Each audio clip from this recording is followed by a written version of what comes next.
Hey all, Hiba here. So today I'm going to answer a question that I get asked a lot, and it is, why do you keep playing Agile Cruisers? And it's very simple. It's actually extremely simple. Agile Cruisers are the most fun ship you can play in World of Warships Legends, and I stand by that. And that's just one of the reasons, obviously. The other reason is that, getting a win in an Agile Cruiser is a much more active thing. Like, it requires much more participation. Like in this instance here, we have an Alaska in front. We gotta make sure he can't citadel us. We pop the radar at the same time, so we scare the red destroyer off to who knows where, somewhere where the pepper grows, I think. At the same time, we are capping and also keeping an eye on this Alaska here. We don't want to get citadeled. There's just so many things that you have to do at the same time, and it's a real multitasking ship. And of course, there will be incoming torpedoes as well that we'll have to, prepare for. But with an Agile Cruiser, you can do all these things here. And there's the torpedoes, and that looks a little bit nasty there. And there's an incoming salvo as well that we have to time at the same time. But if you have the fastest rudder in the game, nothing is really out of your reach. And it's just so much fun. So much fun. I cannot state this more than I probably already have done in most of my videos. Agile Cruisers are great fun to play. They are difficult. Definitely, they're very difficult, and they are not builds that you should attempt if you're new at the game. That just means that you'll get blown out of the water pretty much immediately, and that happens. Absolutely. Ask any Agile Cruiser player, they'll tell you, yeah, sometimes I get an incoming salvo from an unspotted battleship and I get one shot. That's just, the way it goes. But when you look at the larger statistics here, then Agile Cruisers are performing really, really well. The best of them, at least in my collection here, are sitting just around the mid-60s in their solo win rate, which is really, really, really good. And the best of them obviously are the cruisers that have a radar, because with that tool you'll be able to absolutely dictate the battle, exactly like I'm doing in this battle here. First off, I pretty much rush in, take the cap, send the destroyer off, so we make sure that we get the cap, and then we concentrate a little bit on this B cap here, because there's obviously destroyers in it, but it's well defended. Look at all the battleships out there. I'm spotted as well, and we're just gonna see if we can reset it here. I don't have my radar ready, so in a situation like this, I would actually think maybe I should go with Hot Rod on my Agile Cruisers, but it does mean that I'm gonna give up that 10% citadel damage reduction that Tenant gives me, and you take quite a few citadels, especially in Minotaur, so I'm a little bit reluctant to actually do that. So as you can see here, my team is failing completely. They are allowing a battleship into the sea cap that we'll have to deal with, so we're gonna have to just forget about these destroyers here for a while. And I would have been one shot there if that battleship had, I don't know if we were shooting HE or whatever it was, but my battleship has no intention of defending this cap here, and battleships are just the worst ships in this game. You can never trust them, never trust them. So he allows this battleship here straight into the cap, straight into flank me, and I'm under torp attack at the same time. So, I mean, this is why it's fun. And I don't know what this guy is doing, but I mean, I have potatoes on my team, and surely the red ones have some as well. So yeah, it's it's fair. So we're just gonna remove this guy now. We didn't get him with torpedoes, and he seems to be a little bit oversaturated there, so we try somewhere else. So now we have to deal with the Alaska, and you have to think ahead of this. I was already, trying to point my broadside away from this guy, and look at that. The shimmer is back. This time we have a radar ready, so we're going to use it again to hopefully remove this guy this time. He got away last time because, no one was there to help me. I tried to sink him, but he got away. But this time there will be no mummy for Mr. Shimakaze here. He is going to be removed from the game, and this is pretty much where the game is won, right here. So Agile Cruisers are all about utility. Damage is really secondary, and also, sinking ships is also really secondary. It's all about, setting up your team for the best possible battle. Really, that's it. And of course, that's difficult with bad teams, and also, you know, bad battleships like in this instance here that just leaves you completely on your own and expects, you know, a cruiser to do all the work. So it's difficult. It's very, very difficult, but it's also very, very rewarding. Because like I said in the beginning, I feel like I am contributing a lot more to this battle here than I would be if I was, let's say I was playing a smoke Minotaur and I had smoked up here on the edge of the cap with my 8-minute turret smoke. And would I have the same results? Well, roughly, probably, yeah, I probably would. I don't know. I don't have a radar then, so I wouldn't be able to radar the Shima. But, I mean, would I have been able to take the cap? Yeah, probably. But would it have been as fun or as action-packed or as, let's just say, ridiculous as what I just pulled off? No, absolutely not. Absolutely not. And that is the lure of Agile cruisers.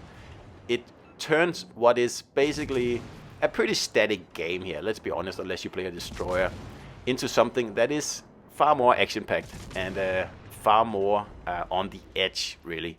Because, you know, Agile cruisers, if you sit in one spot, like, you're doing it wrong. And if you're kiting away, you're doing it very wrong. It's all about utility. It's all about it being useful for your team. And now we're just going to check there's someone in B. So C is safe. We got to make sure these guys don't grab B because our battleships they don't know what they're doing. They're being useless as usual. So we're just going to sneak in here. And then again, you always have to think about what's best for the team. And that's what you do in an Agile cruiser. That's why you give up all your damage. You give up all your range. All that stuff. So you get 3 sonars, 3 smokes, and 3 heals.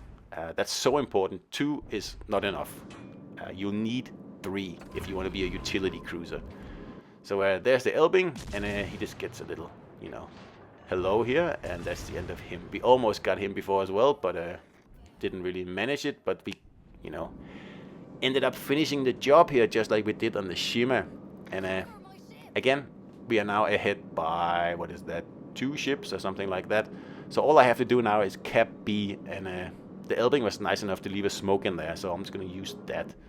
And this is the essence of Agile cruisers. It's playing this game in a different way, and do remember that Agile cruisers do not exist on PC. They don't have the commanders we do.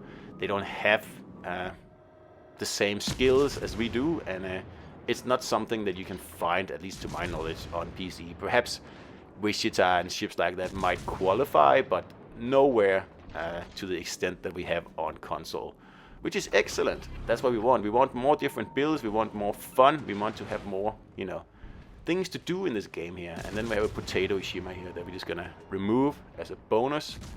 Because he's just heading into this cap here when there's obviously a Minotaur in here, a radar Minotaur defending it, and I mean, that's not gonna go well. I just gotta make sure I don't get citadel by the battleships. That's why I'm being so chicken here. So Agile Cruisers is a very specialized playstyle, but the thing you're specializing in is actually utility. So I know that you know, like, doesn't really make any sense, but that's the way it is. Like, you're giving up all your damage potential, well, not all your damage potential, but all the, like, damage potential you can possibly put on a ship to make it more, you know, usable and to help your team out more. And honestly, like, I never feel like I'm missing out on damage in these ships here. Range, sometimes, yes, but as you see, I run my epic mod on my Minotaur here, so it's already up to 4 times, meaning that I have more than 17 kilometer range in this Minotaur here with a full Agile build. And I cannot recommend enough that you put this epic mod on your Minotaur. If you run it as an Agile Minotaur, that is. If you don't, then it's not probably overkill, because this ship here gets very inaccurate at more than 18 kilometers. Let's put it like that. 17 really. And there's no point having that much range, because it's going to be hard hitting anything except for, you know, real broadside battleship potatoes that someone else is going to rail anyway. So Agile Cruisers being a specialized playstyle also means that you will have to invest heavily into the specialized commanders. Now that's a problem, because you will need very, very high level commanders to pull off Agile plays, especially like the one I did in the beginning here. And that's also a reason that if you are a beginner, or you just started in this game here, or you've only played it for a year or something like that, that's not a long time in Legends terms, right? You should not play Agile Cruisers. Definitely no. You can start doing it once you have an Agile commander up to level 14 Legendary 2 as an absolute minimum. 16.2 is better, but 14.2 can do. The same thing goes for the inspirations, which, you know, Azure Lane Baltimore is an absolute must. You cannot do an Agile Cruiser without Azure Lane Baltimore. Well, not at least not a good Agile Cruiser. You can, but it's not going to be as good. You're just going to have to live with that. And then there's a few different inspirations you can use for the second inspiration. The best one is Rune, because she improves your turret rotation as well. You can also put Fraser on for speed, but if you want to do full Agile like I'm doing here, you're going to need Azure Lane Baltimore, and there's no question about it. I can see the difference between my old Atago and my new Atago is a very nice way of, you know, putting this into perspective. Because my old Atago, I played most of the battles before Azure Lane Baltimore was available, before she was available. And my old Atago is keeping around a 60-61% win rate. My new Atago, which I have, I believe, 300 battles in, so you know, the statistics are fine. My new Atago has a much higher win rate, although it has lower damage, and I think it has lower kills as well. But it wins more battles. Why is that? Because that ship I have only played with Azure Lane Baltimore as a commander, meaning that I can cut 0.7 of the rudder off. That's nearly a third of the rudder off, meaning that I can get closer in my Atago B than I can, or I could, in my old Atago, because I'll be able to dodge better. I'm cutting off nearly a second of my rudder here, and that's so important. And you can see the difference in the win rate. Atago B is 65%, old Atago is 60, 61, and I put that down to Azure Lane Baltimore, very simply. I could be wrong, but I have no way of actually checking that, and that's how important the rudder is.